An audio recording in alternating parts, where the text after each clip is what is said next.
할렐루야. 자, 오늘은 우리 모두가 하나님의 은혜로 다 구원의 감격에 마지막 때 여러분 우리가 다 예수 잘 믿어서 예수님이 보라 신랑이로다라고 공중에 그냥 갖고 와 물 줘. 이게 이 강단을 섬기는 사람이 없으면 물도 안 줘요. 그냥 줘. 그냥 마시는 거지 뭐.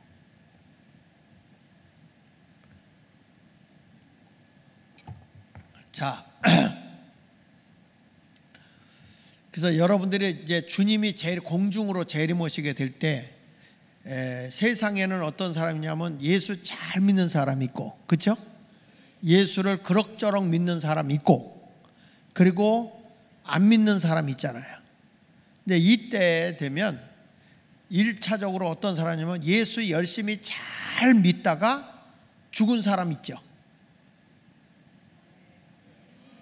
지금 이미 천국 가 있는 죽은 사람 있잖아요. 죽은 사람 있고, 또 숨 넘어갈 때 나 예수 믿어. 그리고 죽은 인간 있잖아. 에?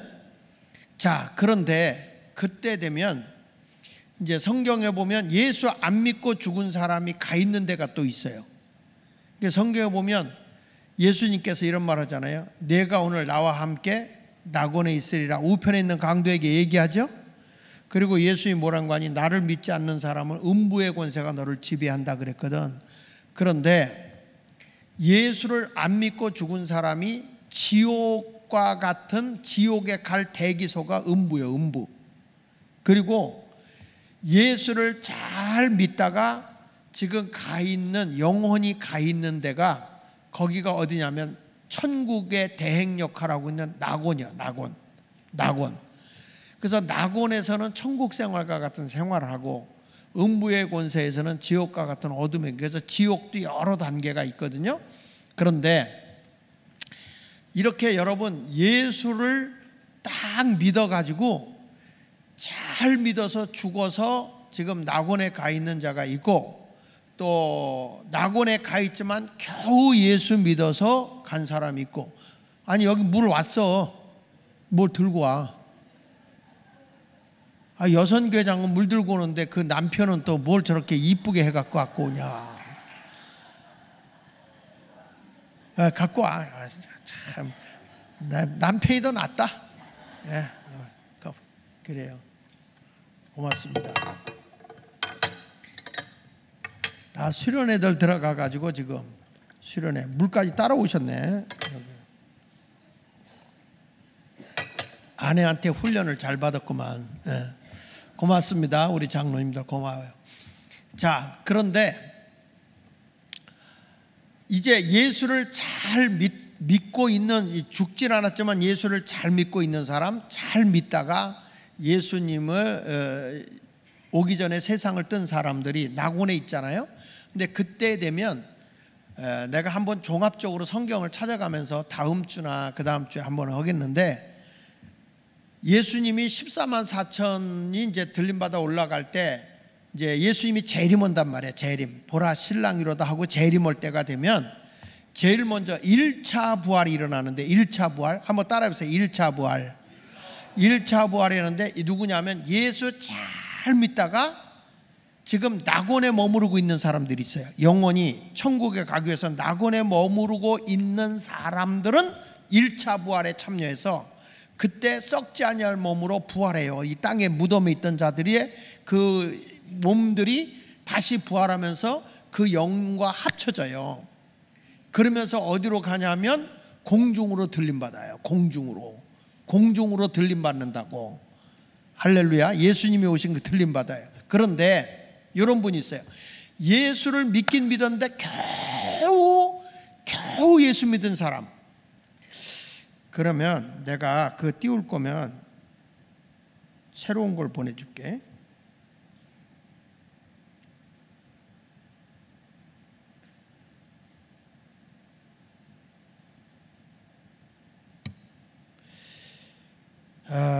다시 보내줄게요.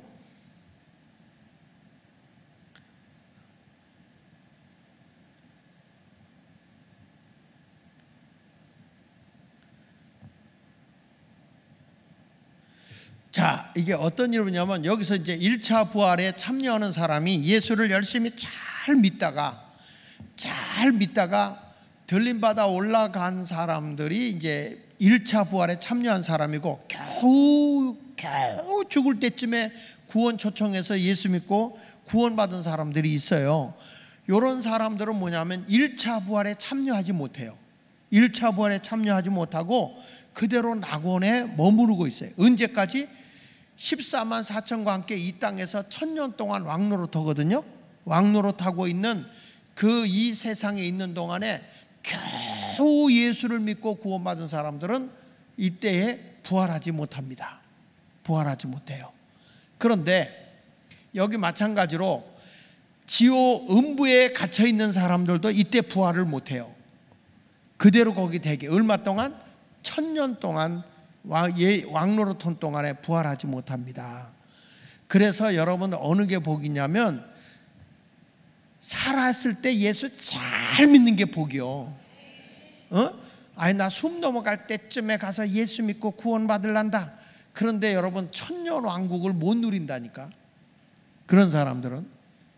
그리고 이 세상에서 이제 죽지 않고 예수 열심히 믿던 사람 있잖아요. 저 믿는 세상 안 믿는 세상 구별이 됐지만 세상에서 예수를 열심히 믿어 이렇게 심야 기도도 오는 사람 있는가 하면 날라리들 있잖아. 교회 생활을 하는데 있어 없어요? 날라리 있어. 날라리가 있어요. 믿기는 믿어요. 믿기는 믿는데 날라리들이 있다고. 날라리들이 지금 내가 보낸 걸로 좀 할 수 있으면 안 돼? 예. 그래 하여튼 안 되면 할 수 없지 뭐. 되게끔 해보는 것도 그것도 실력이요. 다음에 내가 한번 이걸 종합적으로 한번 쫙 설명을 할게요. 이 천국에 가는 거, 들림 받는 거, 영원 무궁세계, 우리가 말하는 천국에 있는 것들이 어떻게 되어지는 거냐, 이런 것들에 대해서 한번 내가 종합적으로 다음 주에 성경을 찾아가면서 한번 쫙 설명을 해드릴게요. 이거를 여러분들이 딱 알아야 내가 예수를 왜 열심히 믿어야 되는지, 왜 내가 열심히 예수를 믿되 충성하고 봉사해야 되는지, 이런 것들을 다 알고 예수 믿어야 돼. 근데 이게 적당하게 예수 믿어서는 안 돼요. 그러니까 사람들이 막 이론적으로 많이 얘기하는데 그렇지 않단 말이야. 그런데 이때 예수님이 보라 신랑이로다고 재림할 때 이 세상에서 죽지 않았던 사람, 1차 부활은 예수 열심히 믿다가 들림받는 사람들이 1차 부활하고, 그 다음에 이 세상에서 열심히 예수를 믿다가 주님이 보라 신랑이로다 할 때 우리의 몸이 거룩한 몸으로 변화돼요. 마치 엘리야가 들림받아 올라갔죠? 죽지 않고 구름 타고 올라갔잖아요. 그런 식으로 우리들이 그렇게 몸이 변화돼서 다 들림받아서 공중으로 들림받아 올라가 거기서 7년 동안 혼인잔치가 열려집니다. 그런데 이 세상에 누가 남냐면 엘리야와 또는 모세와 같은 영적인 지도자가 세상에 주의 종, 두 종류의 주의 종이 이 세상에 그대로 있어요. 근데 이때가 어느 때냐면 공중에서 7년 혼인잔치 할 때 예수 잘 믿던 사람 들림 받았죠? 믿기는 믿는데 날라리로 믿는 사람들 있잖아. 이런 사람들, 또 구원을 받기 위해서 해야 되는 환난 시대가 오는데, 세상은 7년 대환난이 와요. 7년 대환난이 오는데, 이때 7년 대환난 때 복음을 전하는 주의 종의 두 종류 주의 종이 나오는데, 하나는 모세와 같고 하나는 엘리야와 같은 그런 주의 종이 나와요. 어떤 분들은 이것을 이렇게 말씀하는 분도 있어요. 죽음을 보지 않고 하나님 나라에 올라간 주의 종이 있는데 하나는 엘리야고 하나는 에녹이다. 그래서 에녹과 같은 사명을 가진 자와 엘리야와 같은 사람이 다시 내려와서 이 세상을 구원한다, 이렇게 얘기하는 분들도 있어요. 그런데 보편적으로 우리가 얘기할 때는 모세와 엘리야와 같은 지도자가, 주의 종들이 나타나서 이 백성들을 구원의 길로 인도하는 거예요. 얼마 동안? 7년 대환난 동안. 그래서 7년 환난이 거의 끝나갈 때 이 모세와 엘리야와 같은 종이 죽어요. 순교를 당합니다. 죽어져 가지고 길거리에 버려집니다.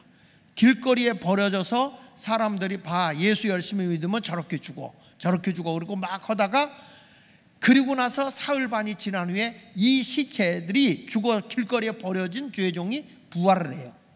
부활하면서 이들이 들림받아 올라가. 그러면서 세상은 끝나는 거예요.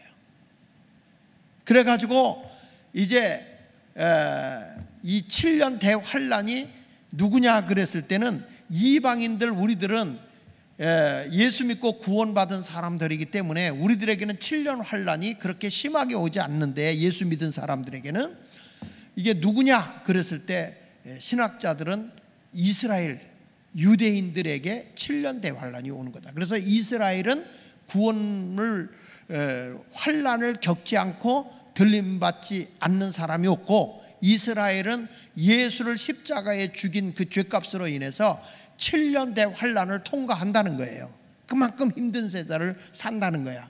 그런데 우리는 예수 잘만 믿으면 환란을 통과하지 않고 들림받아 올라간다 이거야. 할렐루야. 그래서 성경은요, 이 점진적인 이렇게 계시를 다 해줬어요. 우리가 구원받는 게 뭐냐? 창세기에서 인간이 아담이 죄를 범하잖아요. 그래서 부끄럽고 수치가 다 달아났을 때 우리 하나님이 양을 잡아서 양의 가죽옷을 입혀줬어요. 우리가 부끄럽고 수치스러울 때 양의 가죽옷을 입혀줬다. 그러니까 우리를 의롭게 하는 것, 우리의 수치를 가려주는 것이 뭐냐? 양의 가죽이었다. 이것을 우리에게 일러주는 게 뭐냐면, 우리가 수치를 당하지 않고 부끄러움을 당하지 않고 의로워질 수 있는 것은 어린 양의 피의 값으로 우리가 수치를 벗어날 수 있다. 이것을 창세기에서부터 가르치는 거예요. 그리고 이스라엘 백성들에게 우리의 죄를 사해주는 제사가 있죠. 속죄제사.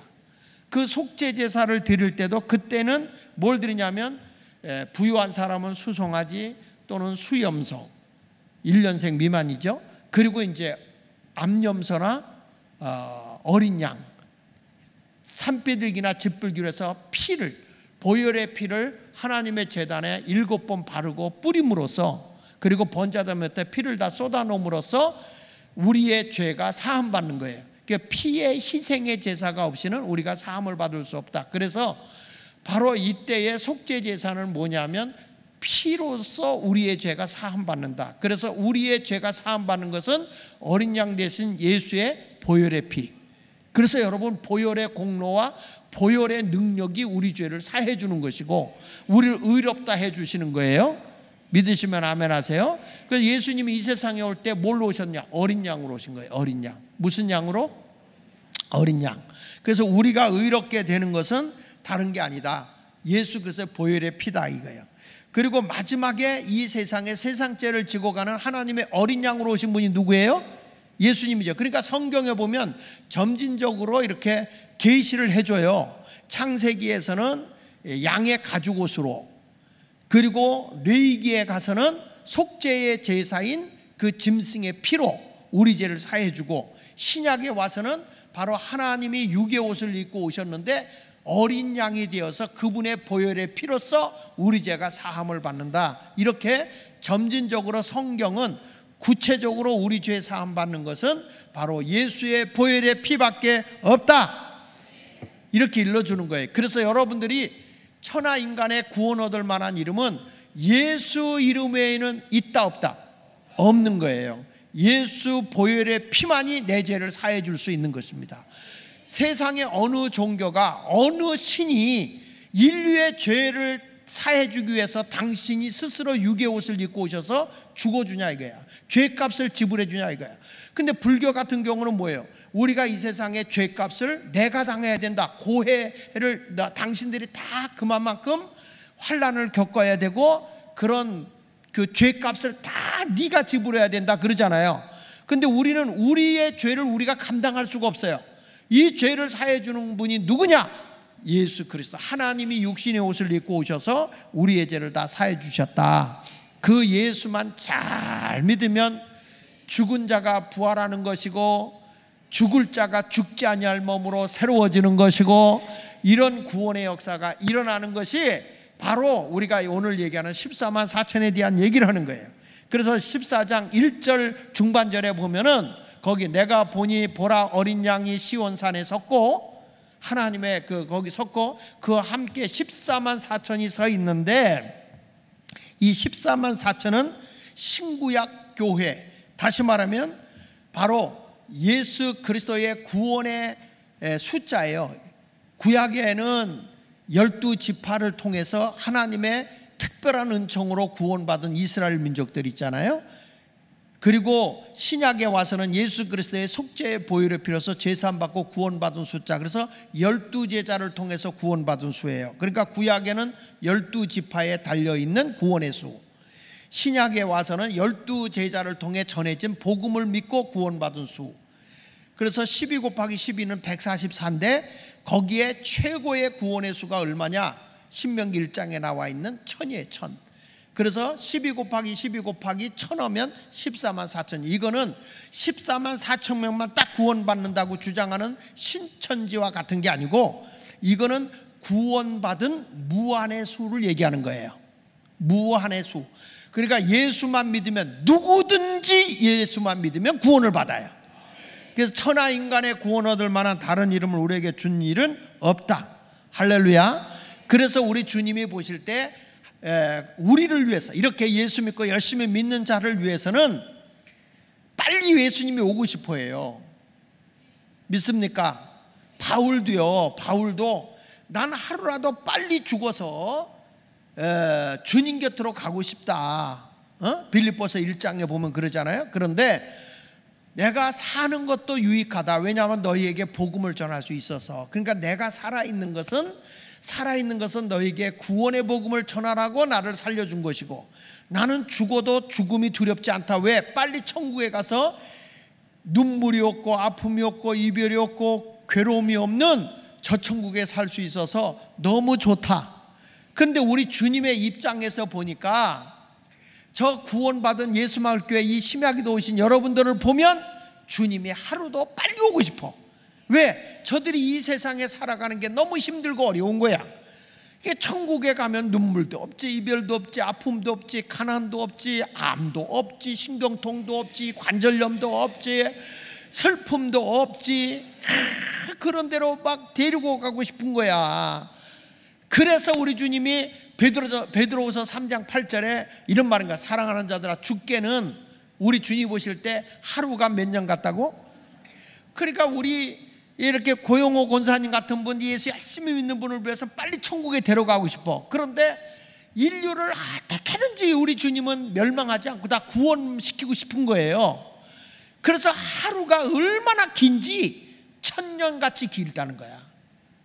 내가 하루 지나가는 게 그렇게 길다 이거야. 빨리 가고 싶다는 거야. 저도요, 군대 가서 첫 휴가를 나오는데 하루가 1000년 같아. 빨리 집에 가고 싶은 마음이 간절한 거예요. 사람이 좋은 일 있을 땐 그렇지 않습니까? 그래서 다시 보세요. 하루가 1000년 같고 1000년이 뭐 같다? 근데 예수님이 그건 무슨 얘기냐? 구원받을 사람을 보면 저건 멸망인데 저게 빨리 좀 예수 앞으로 왔으면 좋겠는데 하루하루 가는 게 왜 그렇게 빠른지. 1000년이 하루 지난 것처럼 빠르더라 이거예요. 우리 주님이 구원시킬 자를 볼 때는 하루가 1000년같이 긴데, 멸망할 자들을 구원시키려고 보니까 1000년 지나간 것이 하루 지나간 것 같이 그렇게 짧더라 이거예요. 짧더라. 그러니까 우리 주님은 지금도 하나도 멸망하지 않고 구원시키기를 원하고 있는 것입니다.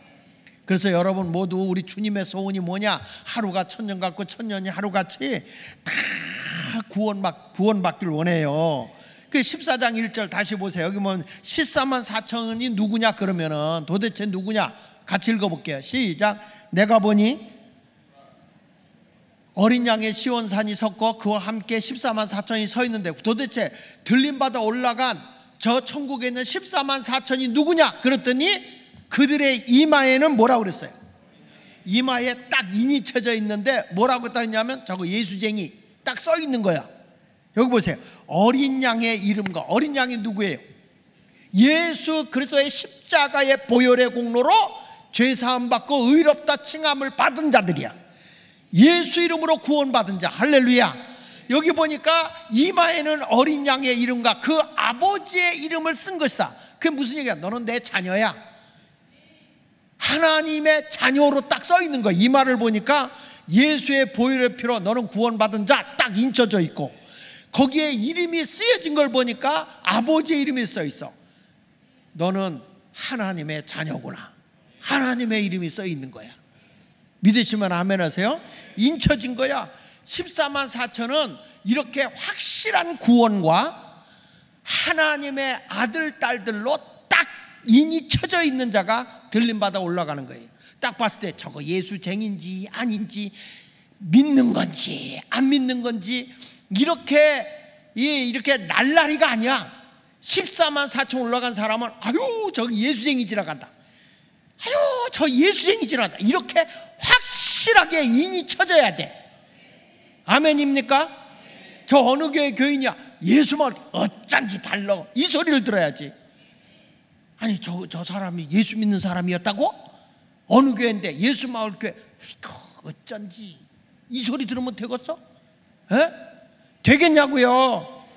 그러니까 확실하게 구원의 감격 속에서 예수쟁이로 살라 이거. 예수쟁이로. 여러분 옛날에 전문가를 얘기할 때 그래서 땜쟁이, 그 다음에 이렇게 이렇게 잘 바른 걸 뭐라고 그래? 미쟁이. 아름답게 이렇게 다듬는다 이거야. 그러니까 옛날에는 그렇게 다 전문가를 얘기할 때 쟁이라는 이름을 붙였는데 그게 비하해서 말이야. 비하해서. 그런데 그 당시에 붙어 있는 게 뭐 있냐면 예수쟁이라는 것도 붙어 있었어. 그때는 아유 저기 예수쟁이 지나간다 그러지. 여러분 저 불교쟁이 지나간다 그 소리 들어봤어? 그 소리 들어봤냐고요. 예수쟁이가 붙어 있던 거예요. 그 정도로 열심히 있는 거예요. 아멘입니까? 저희 아버지도 십리길에서 그 예배당에 갈 때 동네 사람들이 모심 따가도 아이고 저 예수쟁이 지나간다, 저 예수쟁이 지나간다, 아이고 저 예수쟁이 지나간다, 그 소리를 들었다니까요. 근데 그게 진짜예요. 그게 동네 사람이 예수쟁이다 이렇게 찍어주는 거죠. 인침받는 거야. 인침받는 거야. 할렐루야. 그래서 요한계시록 14장 이런 사람들 보면 뭐 하느냐, 다 하나님의 14만 4천이 그런 사람인데 하나님의 들림받아, 보라 신령이라도 할 때 다 들림받아 공중에서 혼인잔치가 열려지는데 보세요. 14장 2절로 3절 시작. 내가 하늘에서 나는 소리를 들으니 많은 물소리와도 큰 우레소리와도 같은데 내가 들은 소리는 검은 고 타는 자들이 그 검은 고를 타는 것 같더라. 그들이 보좌 앞과 네 생물과 장로들 앞에서 뭘 불러요? 새 노래, 하나님의 신령한 노래를 부르니 땅의 속량함을 받은 14만 4천 밖에는 능히 이 노래를 배울 자가 없더라. 그러니 여러분 우리는 새로운 노래, 하나님 앞에 찬송하는 신비한 찬양을 부르는 성도가 되어야 할 줄로 믿습니다. 세상 사람들은 못 불러. 근데 우리는 거룩 거룩 거룩 전능하신 주여 이렇게 찬양을 할 수 있는 거란 말이에요. 새 노래를 부르세요. 멸망하는 노래가 아니라 우리의 심령을 하나님 앞에 고백할 수 있는 신령한 은혜를 부를 수 있는 자가 되시기를 축복합니다. 이제는 나는 인쳐진 거야. 어디를 가더라 나는 구원받았다 확신을 가지고 살아야 돼요. 복음 찬송 한번 불러봅시다. 나 구원받았네, 너 구원받았네. 확신을 가지고 한번 보세요.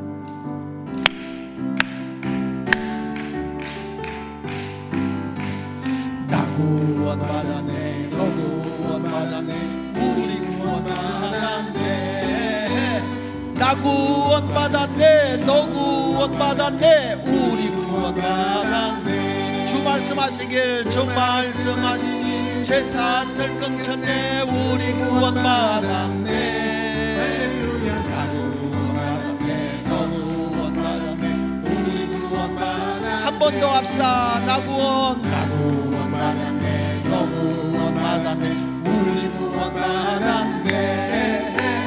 나 구원받았네, 너 구원받았네, 우리 구원받았네. 주 말씀하시길, 죄 사슬 끊겼네, 우리 구원받았네. 할렐루야. 나 구원받았네, 너 구원받았네, 우리 구원받았네. 할렐루야. 나도 구원받고 옆에 사람도 구원받고. 그 우리가 주일학교한테 이걸 막 내가 주일학교 전도사 할 때 참 많이 불렀거든. 나 구원받았네, 너 구원받았네, 우리 구원받았네.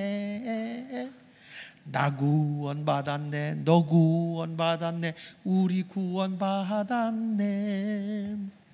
주 말씀하시길 죄사슬 끊겼네, 우리 구원 받았네. 할렐루야. 나 구원 받았네, 너 구원 받았네, 우리 구원 받았네. 하도 율동을 이렇게 했어. 나 그전에는 잘했는데 확실히 뻣뻣하구만. 뻣뻣해. 여러분, 우리도 이렇게 하다 보면 신경통이 나. 하여튼 다 구원받은 거 감격하고 사시길 바랍니다. 그래서 이 14만 4천 안에 들어갈 수 있는 자들이 어떤 사람이 들어가느냐? 14만 4천에 인침을 받았는데 이 사람들이 세상을 그럼 인침받은 사람이 어떻게 살았느냐? 어떤 사람이 도대체 14만 4천으로 들림받아 올라가느냐? 자, 4절 5절을 읽어볼게요. 4절 5절 시작. 이 사람들은 여자와 더럽히지 아니하고 순결한 자라. 어린 양이 어디로 인도하든지 따라가는 자며 사랑 가운데 속량함을 받아 처음 익은 열매로 하나님과 어린 양에게 속한 자들이니 그 입에는 거짓말이 없고 흠이 없는 자들이더라.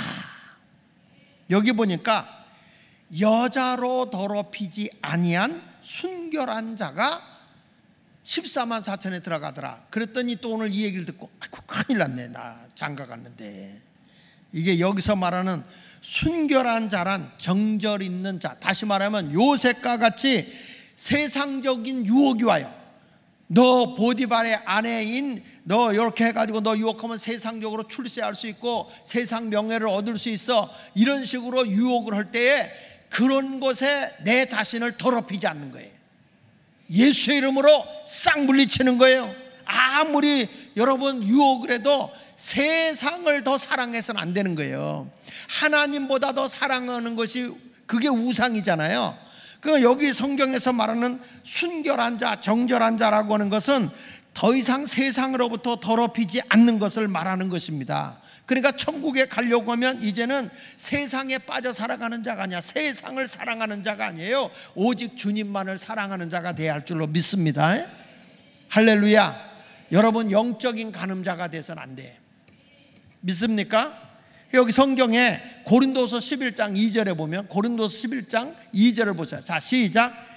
내가 하나님의 열심으로 너희를 위하여 열심히 내노니 내가 너희를 정결한 처녀로 한 남편인 그리스도께 드리려고 중매함이로다. 이렇게 말했어요.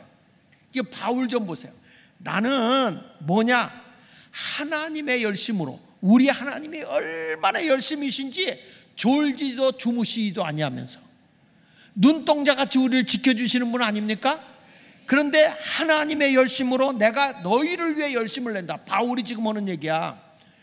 여러분, 목회를 할 때도 먹을 거 다 먹고 잘 거 다 자고 쉴 거 다 쉬고 이렇게 해가 주의를 한대. 요즘에는 이 젊은 사람들이 목회하러 갈 때 세상에 휴가 딱 주어지잖아요. 전화기도 꺼낸다. 여러분, 무슨 세상적인 게 없어. 우리는 늘 24시간 대기야, 대기. 주님의 은혜 속에 사는 거야. 그러니까 바울도 하는 얘기야. 내가 하나님의 열심으로, 우리 하나님은 졸지도 주무시지도 아니하는 거예요. 그러면서 하는 말이, 내가 하나님의 열심으로 너희를 위해 열심히 하는데 내가 너희를 정결한 처녀로, 그러니까 성도들이 세상에 물들도록 세속화되어지도록 그렇게 신앙 훈련시켜서 안 된다는 거예요. 정결한 처녀로 신앙을 훈련시켜야 된다 이거야. 정결한 처녀. 아유, 세상이다 그러니까 그렇게 사시죠, 이게 아니라는 거예요. 정결한 처녀로 한 남편이 누구에게? 그리스도께 드리려고 중매하는 거다. 목사가 해야 할 사명이 뭐냐? 성도들을 정결한 신앙인으로 키워줘서 예수님의 신부가 되게 만들어줘야 되는 거야.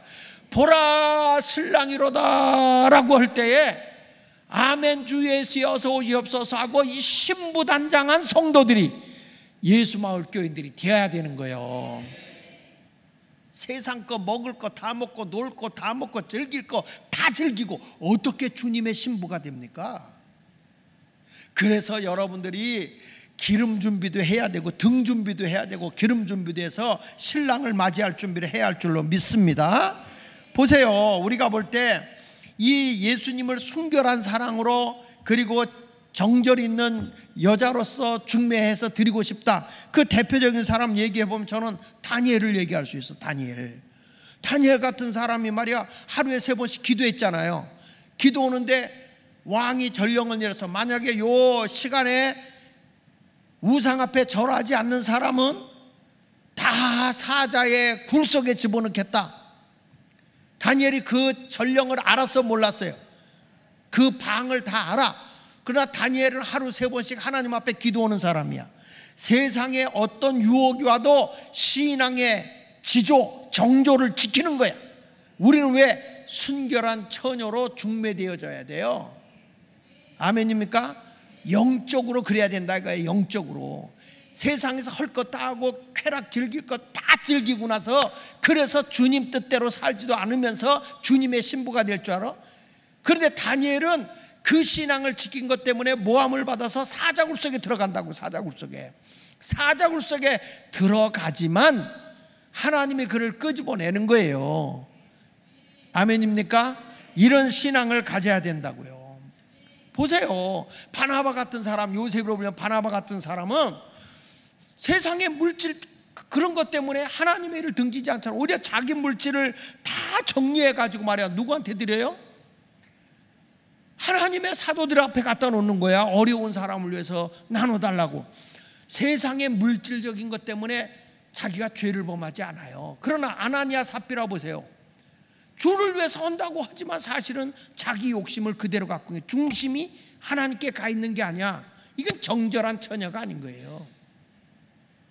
내가 사자굴 속에 들어간다 할지라도, 아니 사드락 메삭 아벳느고처럼 내가 우상 앞에 절하지 않으면 풀무불 속에 들어간다 할지라도 죽으면 죽으리라, 이런 일사각오의 신앙을 가지고서 주님 앞에 나가야 이게, 따라하세요, 정절 있는, 따라합시다, 정절 있는 순결한 여자다. 여러분도 예수님의 신부가 되시기를 축원합니다. 그러니까 목사의 사명이 뭐냐? 여기 바울이 말한 것처럼 순결한 처녀로 영적인 순결한 성도를 키워서 예수님의 신부 단장을 시켜줘야 된다 이거야. 아멘, 할렐루야. 이 얘기면 그냥 그가 싫어하니까 그냥 좋은 게 좋다, 마음대로 믿고 싶으면 믿고 네 멋대로 해라, 그렇게 팽개치는 게 아니라 신앙의 사사건건을 목사가 간섭한다니까요.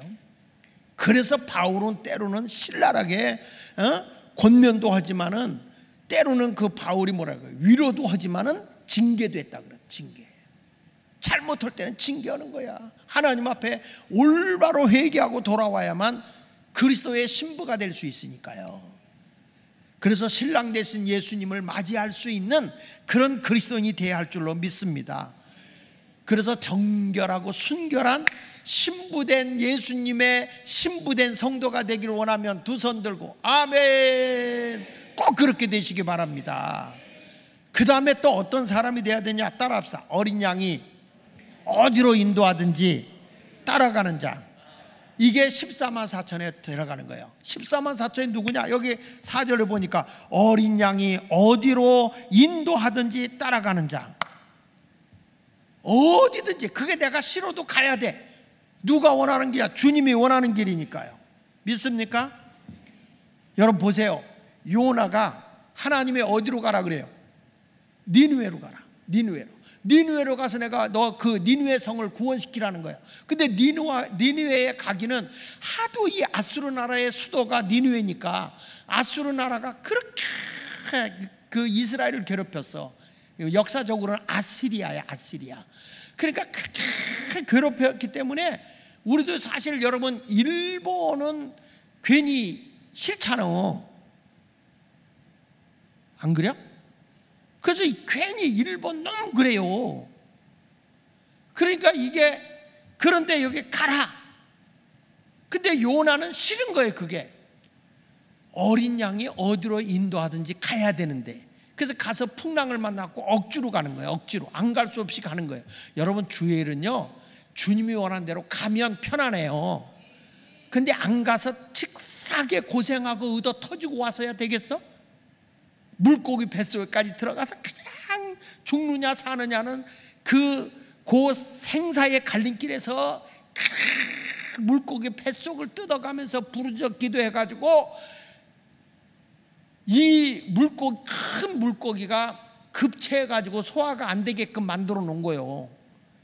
그리고 여러분, 하나님이 인도해서 해변가에 나왔을 때 거기 토해서 요나를 토해냈다고 그랬어요. 만약에 바다 가운데서 토해내봐, 죽지. 그러니까 우리 인생도 누가 인도하시는 거냐? 하나님이 인도하시는 거죠. 믿으십니까?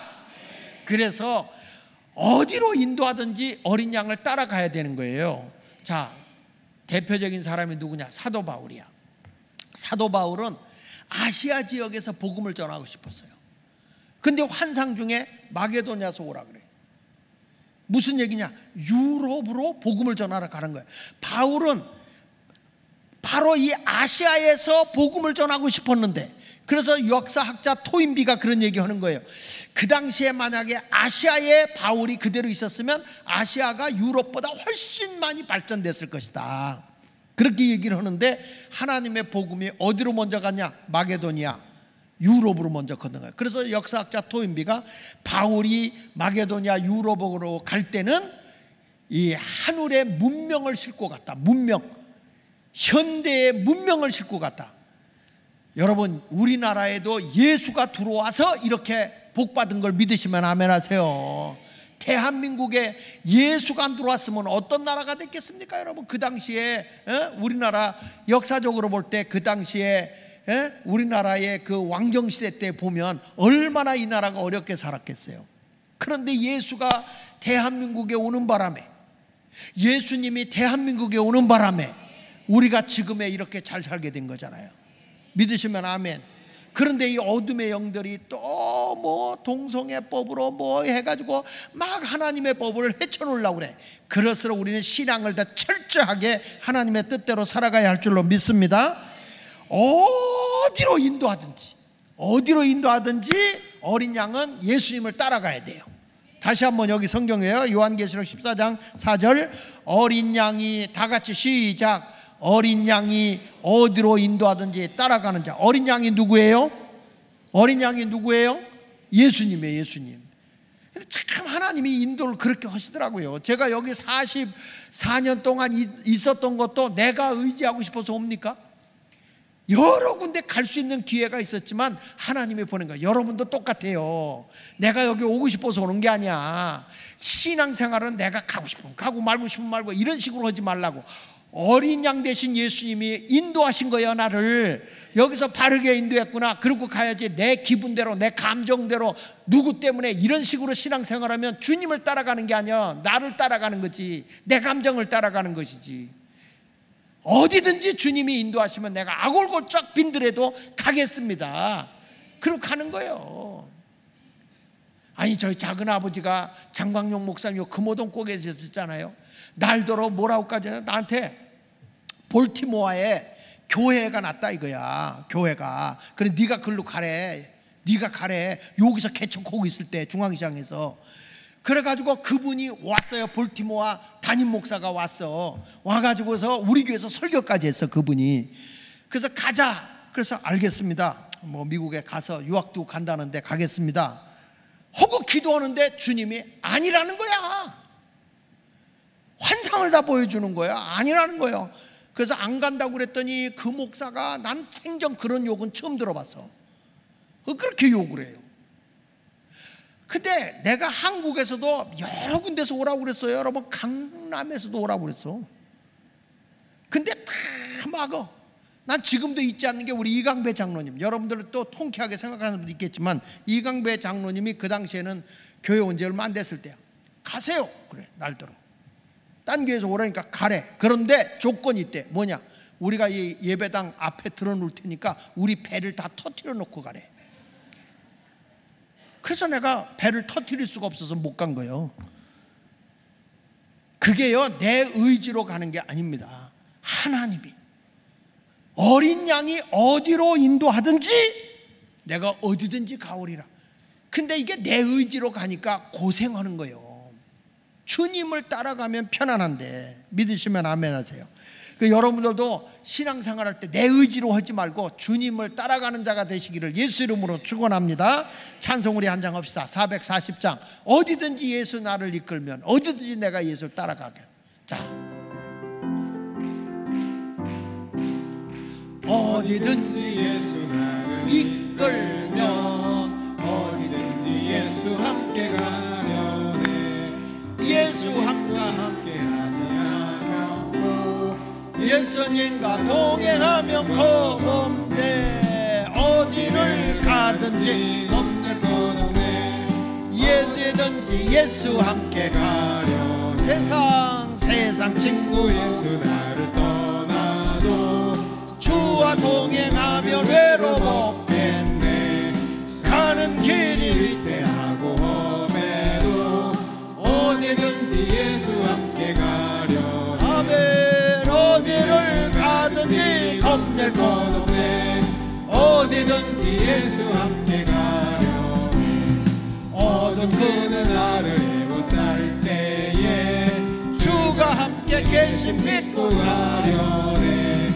죽은 후에 천국에서 깨어나 예수 함께 길이 살. 어디를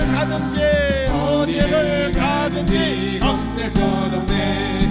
어디든지 예수 함께. 다시 한번 불러요. 다시 한번. 어디든지 예수 나를 이끌며, 어디든지 예수 함께 가려. 그렇습니다. 예수 함께 아니가면 낙없죠. 예수님과 동행하면 겁없네. 어디를 가든지 겁낼 것 없네. 어디든지 예수 함께 가려. 세상 친구 모두 나를 떠나도 주와 동행하며 외로움 없겠네. 가는 길이 위태하고 험해도 어디든지 예수 함께 가려. 할렐루야. 어디를 가든지 겁낼 것 없네. 어디든지 예수 함께 가려네. 어두운 그늘 나를 에워쌀 때에 주가 함께 계심 믿고 가려네. 죽은 후에 천국에서 깨어나 예수 함께 길이 살리. 아멘. 어디를 가든지 겁낼 것 없네. 어디든지 예수 함께 가려네. 할렐루야. 그러니까 여러분, 우리가 주님의 신부된 자로서 순결하고 정결한 자가 돼야 돼요. 깨끗한 삶을 살아야 돼. 그 다음에 또 어떤 사람이냐, 어린 양 대신 예수님이 어디로 인도하든지 아골골짝 빈들에도 가는 거예요. 대한민국 같이 어렵고 못 살고 그렇게 위험이 도사리고 있는데도 하나님이 가라 하니까 선교사들이 한국에 와서 복음을 전한 거예요.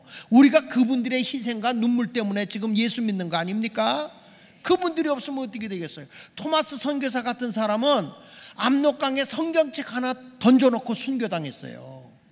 근데 이 성경 구절이 막 천장에다 도배하고 막 이렇게 해놓은 것이 결국에 그걸 누워서 성경 보다가 변화가 일어나기 시작하고 동네가 구원받기 시작하고 그 선교사는 세상을 떴는데 말씀이 살아 역사하는 거예요. 그러니까 어린 양이 편안한 대로만 인도하겠습니까? 요즘에는 다 자기 의지. 그러니까 요즘에 그 젊은 사람들이 신학을 안 가거나 또 가더라도 어디든지 가서 내가 복음 전해서 하나님 영광을 위해 살겠다 이런 각오가 없는 거예요. 우리 때만 해도 어디 가서 내가 복음 전할 수 있고 설교할 수 있다 그러면 그거 하나 감사한 거예요. 뭘 먹는 게 어디 있어요. 저도 그 상판이 그 산골짜기 버스도 하루에 한 번 다니는데 비포장 그런 데 가서 하는데 먹을 게 어디 있어. 그래 겨울 같은데 먹을 게 어디 있습니까? 그 겨울에 가서 그 겨울잠 자고 있는 개구리들 이렇게 하면 개구리가 기어 나와요. 그 청년들 있잖아, 동네 청년들, 걔들 데리고 나와서 그걸로 매운탕 끓여 먹었다니까. 개구리가 얼마나 할렐루야를 잘하는데 짝 뻗어 그냥 아주. 그러면서도 그렇게 그런 게 복음이요. 아니 여기 신당동에 와서 개척할 때도 먹는 날보다 사실 굶는 날이 많았어요. 제가 제 아내 만날 때만 해도 그때 몸무게 체중이 52kg야. 바짝 말라서 해골이 상접했어. 옷 사시사철 하나 한 벌 갖고 살아서 번들번들했어. 그때 이강배 장로님은요 옷가게 했어요. 옷가게. 맞아요 틀려? 그때 그 옷 고동색 기억나죠? 맨날 무릎 꿇고 그것만 가지고 하니까 무릎도 항상 튀어나오는 거예요. 제 아내가 왜 나한테 시집 온지 아세요? 무릎 튀어나온 거 보고 불쌍해서 왔대야. 내가 이래봐도 구제받은 사람이야. 오직 예수밖에 없는 거예요. 뭐 세상에 어디 있어요. 하나님의 영광을 위해 살아가는 것이지. 그렇게 살면 하나님이 다 인도하는 거예요. 눈물과 땀과 희생이 없이 어떻게 교회가 부흥됩니까 여러분? 아니 농사꾼들이 땀 흘리지 않고 농산물 얻을 수 있어요? 예수의 보혈의 피가 없이 우리가 구원의 길이 있습니까? 그래서 교회는 주님의 피와 땀과 눈물로 세워지는 거예요. 믿습니까? 그 다음에 하나님의 그 들림받은 14만 4천은 어떤 사람이냐? 14장 4절에 보니까 사랑 가운데에서 속량함을 받아 처음 익은 열매로 하나님과 어린 양에게 속한 자들이다. 누구냐? 예수의 피로 구원을 받아서 처음 익은 열매로 하나님과 어린 양에게 속한 자들이라는 거야. 이게 무슨 얘기냐? 여러분 지금 과거에 예수님이 오기 전에 일찍이 정말 먹고 살기도 힘들 때 예수를 위해 살다가 죽은 분들 있잖아? 대한민국에도 참 예수 믿은 사람 있잖아? 그러니까 처음 익은 열매로 하나님과 어린 양에게 속한 자들, 이런 사람들이 다 주님 오시는 그날에 부활해서 14만 4천에 들어가는 거예요. 14만 4천에. 여러분 우리가 이렇게 예수 믿게 된 게 우리의 과거의 선배들이 그 굶주림과 그 핍박과 그 멸시와, 아니 우리 어머니도요 교회 갔다 오면 우리 할아버지 할머니가 옛날에 그 곤봉대로 머리를 뒤졌어. 우리 어머니가 그 머리가 없었어요. 흉이 져가지고 곤봉대 담배 때려다가 뒤지니까 여기에. 요즘같이 그렇게 핍박받으면서 예수 믿을 수 있겠습니까? 그럼에도 불구하고 기도를 그렇게 열심히 하고, 우리 처 할아버지 같은 경우도 말이야 103인 독립운동 3.1운동의 103인 중에 한 분이거든요. 강릉중앙교회 가면 마당에 안경록 목사님 동상이 있어요. 그 처 할아버지예요. 처 할아버지. 그분들이 한국에 와서 그 평양에 있다가 남한에 내려와가지고 그냥 나라 애국운동하면서 그 굶주려가면서 결국에는 감옥에도 가고 해방되기 전 얼마 전에 돌아가셨는데 그렇게 고생을 많이 하셨더라고. 그래서 3.1절 예배 때마다 예배가 있다고 그래서 오라고 그래서 나도 한 번 가봤어요. 한 번. 여러분 우리가 어려움이 와도 하나님 앞에 우리 가정에 구원의 첫 열매가 누구요? 여러분 가운데 처음 예수 믿는 사람이 첫 열매 아닙니까? 우리 가정의 구원의 첫 열매가 누구냐고야. 이런 분들이 다 어디에 속한 거냐? 하나님과 어린 양 대신 예수에게 속한 자라는 거예요. 이런 자들이 다 14만 4천으로 들림받아 올라가게 되는 걸 믿으시면 아멘 하세요. 죄에서 해방받고 영생을 얻고 다른 사람의 구원의 열매가 맺어지는 사람들이 14만 4천이다. 자, 기억하세요. 첫째는 어떤 사람이라고 그래서?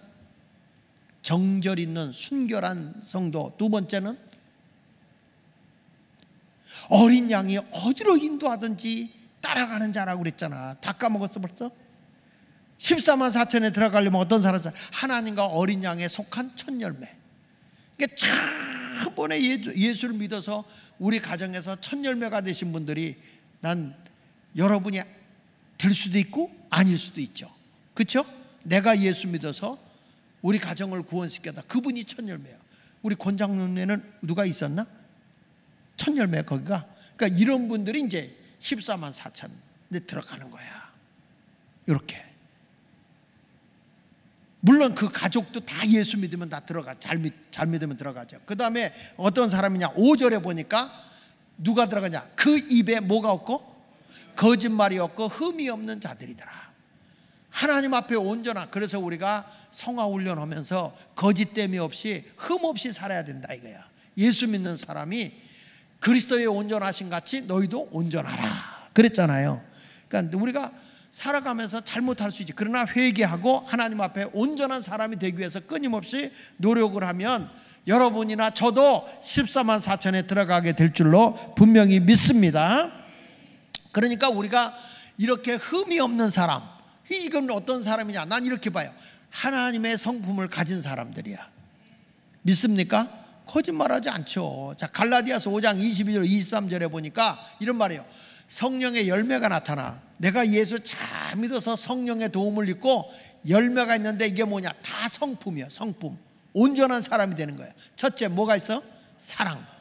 사랑이 많아. 하나님도 사랑하고 이웃도 사랑하고 형제도 사랑하고. 전 아멘할 때까지 할 참이니까 하나님 사랑하고 이웃도 사랑하고 형제도 사랑하고 또 가족도 사랑하고 마지막으로 따라합시다. 내가, 크게 해요. 내가 내 자신을 사랑하는 자. 그러니까 여러분, 나를 학대하는 것도 죄야. 그래서 지옥에, 그러니까 자살 있잖아. 자살은 하나님 앞에 큰 죄를 범하는 거야. 그래서 예수 믿는 사람은 절대로 자살하면 안 돼. 알았어요? 자살할 용기 있으면 뒤집어 살자. 자살 반대. 살자. 자살 살자. 그러니까 뭐가 있으면 되냐? 내가 하나님 사랑하고 이웃 사랑하고 형제 사랑하고 그 다음에 나 자신을 사랑하고 내가 내 자신을 사랑해요. 그래서 우리 주님은 내 이웃을 사랑하되 내 몸 사랑하듯 하라 이렇게 말하는 거예요. 절대 우린 남을 학대하거나 화난다고 남에게 막 험담하거나 자식들에게 구박을 한다거나 이런 일을 하면 되겠습니까? 안 되는 거예요. 그래서 성령의 열매는 첫째가 사랑이야. 두 번째는 뭐냐? 희락이야. 기쁘게 살아. 기쁘게. 여러분, 환경을 뛰어넘는 기쁨이 있길 바랍니다. 기뻐해야 돼요. 기뻐해야 돼. 따라합시다. 기뻐하자. 요즘에 제가 좀 이렇게 청계천을 밤늦게 걸어요. 이렇게 청계천을 걷는데 어제도 이렇게 걸었어. 그걸 걸으면 거기에 그 운동 체조를 하는 사람들이 있어. 여자들이 막 해가지고 이러면 거기 다 따라서 하는 사람이 있는데 90%가 여자야. 거기서 다 따라서 운동하는 사람들 보니까 다 90%가 여자고 남자들은 어디 가서 처박혀 있는지 나와 있는 사람이 없는 거예요. 운동을 안 하더라고. 그러니까 여자가 오래 살아. 우리 남자들도 운동 좀 하고 이렇게 해야 돼요. 자, 그러네. 여기 보세요. 뭐가 있었냐? 인생은 희락으로 살아야 된다. 기쁘게 살자. 우리 주님은요 항상 뭐라고 그랬어요? 기뻐해라. 다시 뭐라고 그랬다고요? 항상 기뻐해라. 다시 어떻게 기뻐해라? 여러분 얼굴 보면 하나도 안 기쁘거든. 다시 항상 어떻게 해라? 근데 성령 받고 은혜 받아보세요. 기뻐 안 기뻐요? 기뻐요. 목사가 내가 설교하는 게 성질내서 하는 것 같아? 기뻐서 하는 것 같아? 기뻐서. 나는 새벽에 나오면은 하루에 꼭 한 편씩 설교를 작성을 해요. 설교를 작성하고 읽어보고 또 하고 책도 읽어보고 막 이렇게 하면서 해요.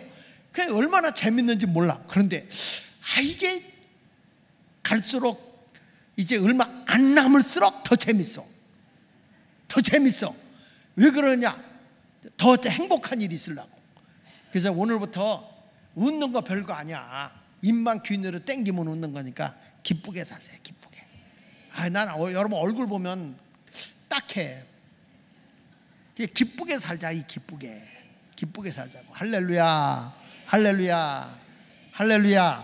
그 다음에 뭐가 있냐? 따라합시다. 화평. 야, 올려봐. 사랑과 희락과 뭐냐? 화평. 쉽게 말하면 평화예요. 평화. 마음도 평화롭길 바랍니다. 이 세상에 살아갈 때 평화롭게 살아. 하면 여러분 누가 와서 그러네. 아이고 태평하기는. 그렇게 사죠. 그렇게 살라고. 사람이 너무 조급하게 살지 마라. 나같이 살지 마라. 편안하게 살아. 어떻게 그렇게 저렇게 태평할까 할 정도로. 하나님의 은혜가 오면 평화로워져요. 누구하고 원수 맺지 말고 으르릉대고 씹지 말고 평화롭게 살아요. 누구하고 담쌓지 말고요, 화평하게 살아요. 하나님은요, 막힌 담을 허시는 분이야. 아멘입니까? 하나님과 원수되었던 우리의 막힌 담을 허신 분이 십자가의 구원의 공로예요. 그러니까 오늘부터 평화롭게 해서 내가 희생해서 담을 헐어버립시다. 담을 헐어버립시다. 다시 누구 지금 담 쌓고 있는 거 있지, 누구를 갈구는 사람 있지, 오늘부터 그거 다 헐어버려요. 그냥 화평하게, 그냥 평화롭게 살아. 내가 좀 손해보는 것 같아도 평화로워. 그 사람이 이기는 거예요. 성경에 화평케 하는 자는 복이 있나니 저가 하나님의 아들이라 일컬음을 받는다. 마태복음 5장 8절 한번 띄워봐요. 마태복음 5장 8절에 보면 화평케 하는 자는, 그런 말을 써. 마음이 청결한 자 복이 있다. 그 위에 자 9절에 보니까 화평케 하는 자는 복이 있나니 그들이 뭐라고 그랬어요? 하나님의 아들이라 일컬음을 받는다 그랬죠. 누가 하나님의 자녀라고? 다시요, 크게 봐요. 뭐 하는 자? 요게 화평케 하는 자를 영어 성경에 보니까 피스메이커라 이렇게 나와. 피스메이커, 그러니까 평화를 만드는 사람. 가정에 가서도 평화를 만들어서, 어느 사람을 만날 때 이간질하고 다투는 사람은 하나님의 사람이 아니야. 누가 가서 자꾸 남을 갈구고 헐뜯고 하는 사람은 하나님의 자녀가 아니야. 뭘 만들어? 평화를 만드는 사람, 화목하게 만드는 사람, 이런 사람들이 하나님의 아들인 거예요. 아멘입니까? 스스로 물어보세요. 여러분은 화평케 하는 사람입니까? 불화를 일으키는 사람입니까? 아니 괜히 누가 미워? 아니 잘 나가다가 왜 내가 권복숙 장로님이 미워져? 이거는 마귀가 주는 마음이야. 아니 갑자기 괜찮았는데, 아니 왜 여러분 목사가 그렇게 꼴보기 싫어? 왜? 그게 하나님 주신 마음이 아니야. 하나님은 그런 마음 안 줘요. 그래서 나온 찬송가가 미워도 다시 한번. 화평케 하는 자는 복이 있어요. 오늘부터 평화를 만드는 사람이 되시기를 바랍니다. 그 다음에 뭐라고 그랬냐? 오래 참음, 인내.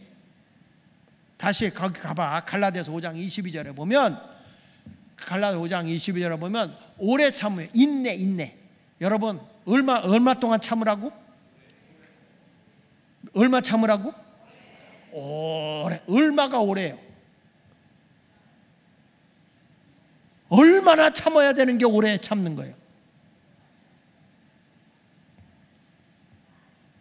그래서 베드로가 물어봤어. 내가 7번 용서해도 됩니까? 이런 거예요. 화가 났는데 내가 참는 것도 7번 하면 됩니까? 그렇게 물어본 거야. 그랬더니 그 당시에는 3번 참으면, 우리나라하고 비슷해. 3-4번 3번만 해도 굉장히 훌륭한 거거든. 근데 베드로가 은혜가 많이 들어가서 7번 하면 됩니까? 그랬거든. 그랬더니 예수님이 이런 말을 해요. 70번씩 7번, 70번씩 7번 하래. 그러면 이게 얼마요? 7번을 70번까지 하면 몇 번이요?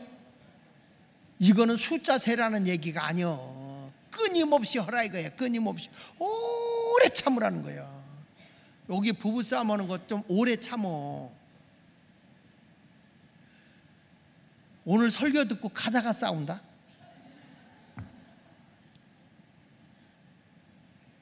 또 오늘 가다가 또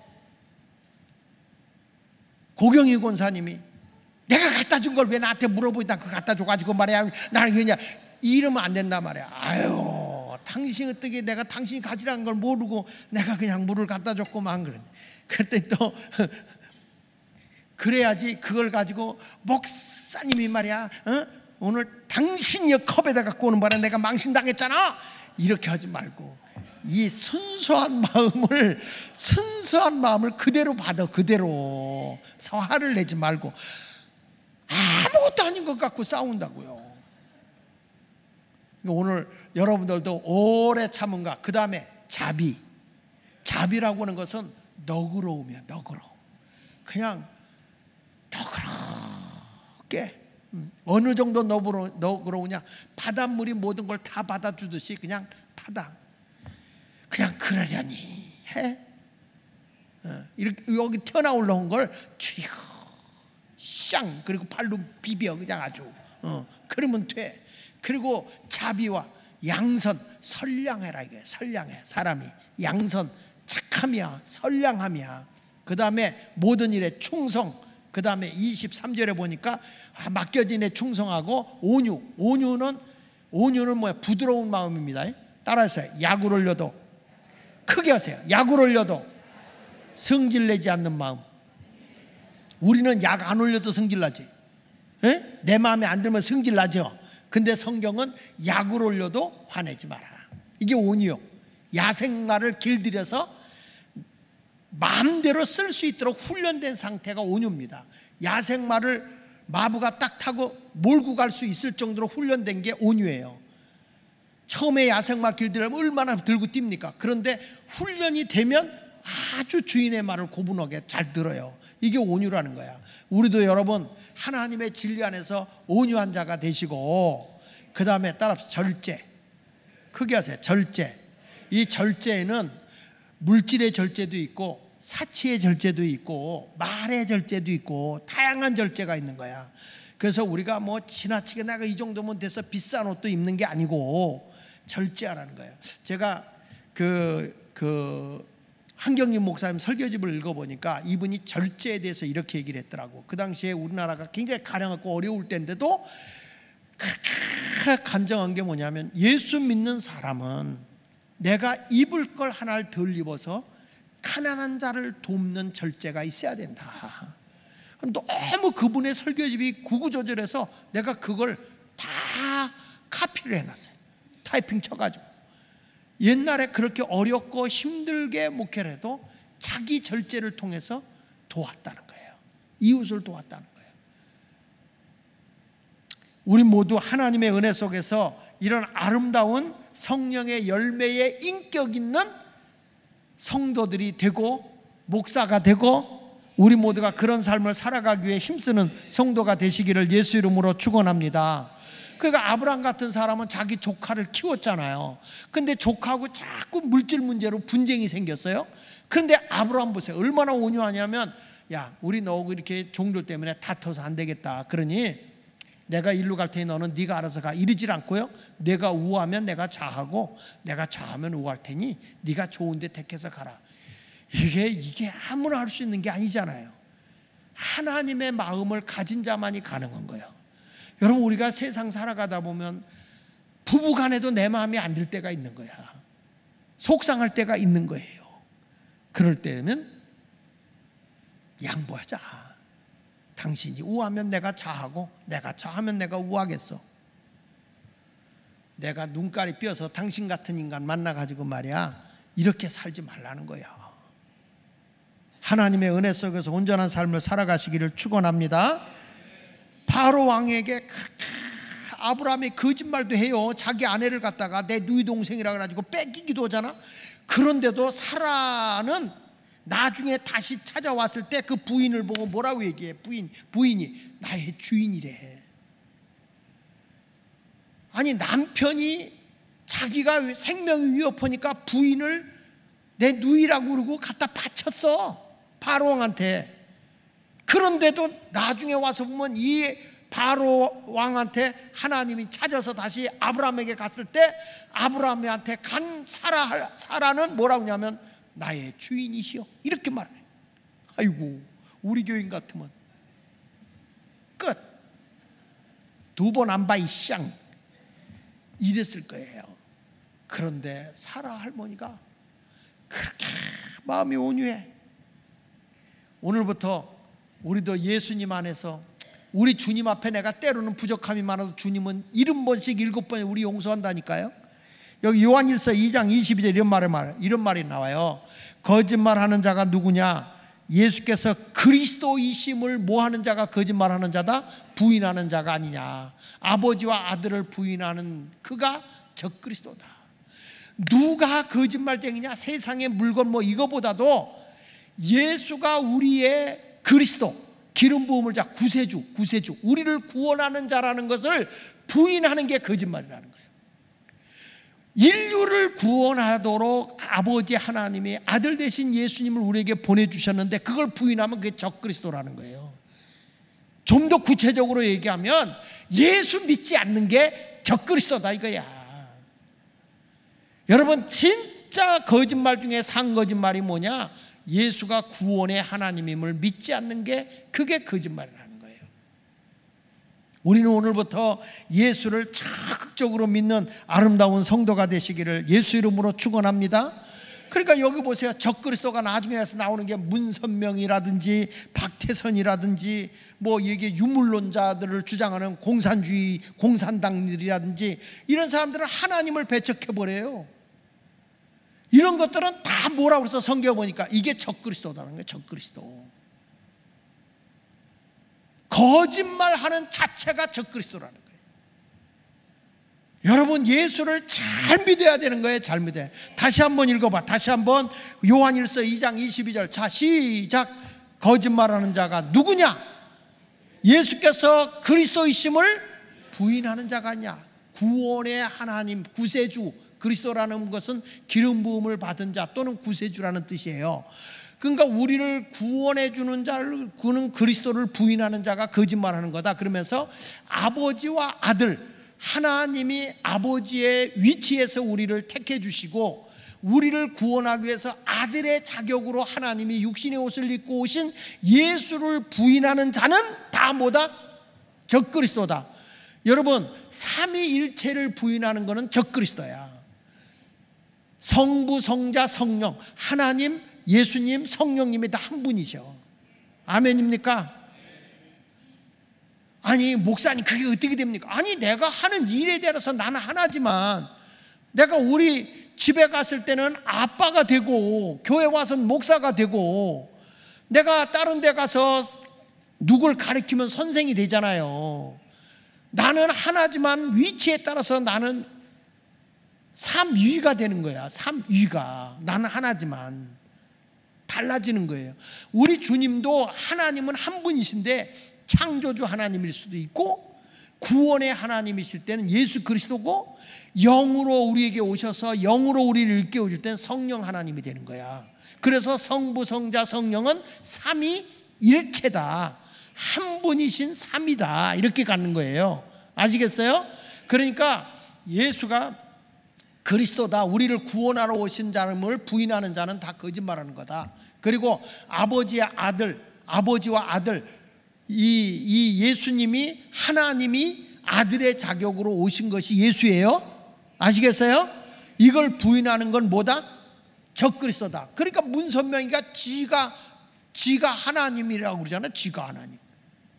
그러니까 이런 것들이 다 잘못된 거니까 우리는 이런 것에서 더 이상 쏙지 말고 14만 4천에 다 들어가는 예수쟁이가 돼야 돼. 예수쟁이. 보라 신랑이로다 할 때에 아멘 주 예수여 어서 오시옵소서 하고 다 들림받아 올라가는 성도가 됐으면 좋겠습니다.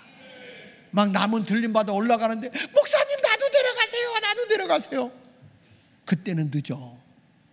오늘 이런 설교를 듣고 영적 무장을 해야 돼요. 아시겠습니까? 그래서 살아있을 때 예수 잘 믿는 게 복이요. 이런 설교 듣고도 예수를 적당하게 믿는다, 그건 불행한 거예요. 불행한 거예요. 열심히 예수 믿고 하나님 영광을 위해 살아가기를 원하면 아멘, 아멘.